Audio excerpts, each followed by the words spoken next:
इस समाज के अंदर यदि परिवर्तन लाना है तो हमें ऐसे छोटे छोटे बहुत से कार्य करने होंगे और ये छोटे कार्य ही आगे जाकर के वट वृक्ष बनेंगे और हम तब इस भारतीय संस्कृति की वर्ण व्यवस्था को बचा पाएंगे।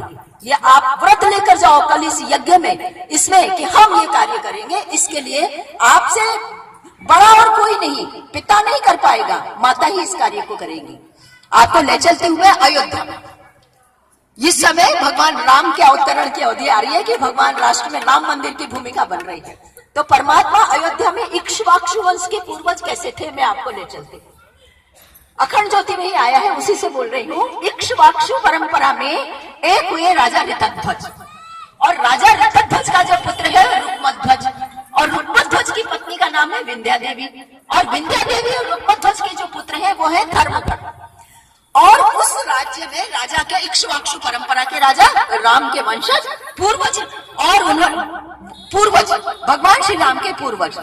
और उस समय राजा कैसा, यथा राजा तथा प्रजा। अपन कहते हैं ना अयोध्या की प्रजा भगवान राम के साथ कैसे सरयू के साथ जल सहित ऊपर गए थे, अवतरण भगवान ने किया था, संस्कार ऐसे थे उस प्रजा के। तो उन्होंने कहा उस राज्य में गायत्री साधना होती थी।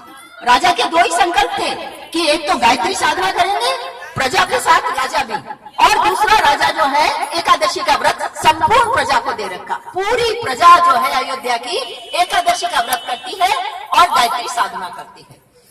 अब कुछ कालखंड तक एक लंबी अवधि हो गई तो यमराज को चिंता होने लगी कि इस अयोध्या नगरी से कोई मेरी यमपुरी में ही नहीं आ रहा, मृत्यु नहीं हो रही है। मृत्यु को जीत लिया राजा के शासक ने धर्म के आधार पर। तो यमराज को चिंता हो गई बहुत लंबे समय तक। तो घबरा करके ब्रह्मा जी के पास गए। उन्होंने कहा ब्रह्मदेव ये क्या हो रहा है, इस अयोध्या नगरी से कोई यमपुरी में नहीं आ रहा, एक लंबी अवधि हो गई। तो ब्रह्मदेव को हंसी आई, यमराज शांति रखो, क्या बात है, नहीं आ रहे तो मत आने दो, धर्मपुरी में जा रहे होंगे। तो उन्होंने कहा कैसे, तो मेरी यमपुरी में कोई आएगा ही नहीं, आपको कुछ करना होगा। उन्होंने कहा कि ये मैं नहीं कर सकता, ये मेरे अधिकार क्षेत्र से बाहर की चीज है, धर्म को मैं कैसे वो विच्युत कर दूं। तो पैर पकड़ लिए यमराज ने कि प्रभु मेरी यमपुरी की रक्षा आपको करनी है और आपको कुछ तो लीला रचनी होगी। तो जब ये कहा तो उन्होंने कहा ठीक है कुछ करते हैं। तो ब्रह्मदेव ने जो है एक मोहिनी स्त्री का रूप धारण कर लिया, और मोहिनी स्त्री का रूप धारण करके और वो साथ साथ में अयोध्या में आए हमारे इस राष्ट्र में। और यहाँ आकर के और राजा जो है धर्मध्वज जो है रुक्मध्वज, वो शिकार आखेट के लिए जा रहे थे। आखेट के लिए जब वो जा रहे थे तो जंगल में गए, देखिए विष्णु माया भगवती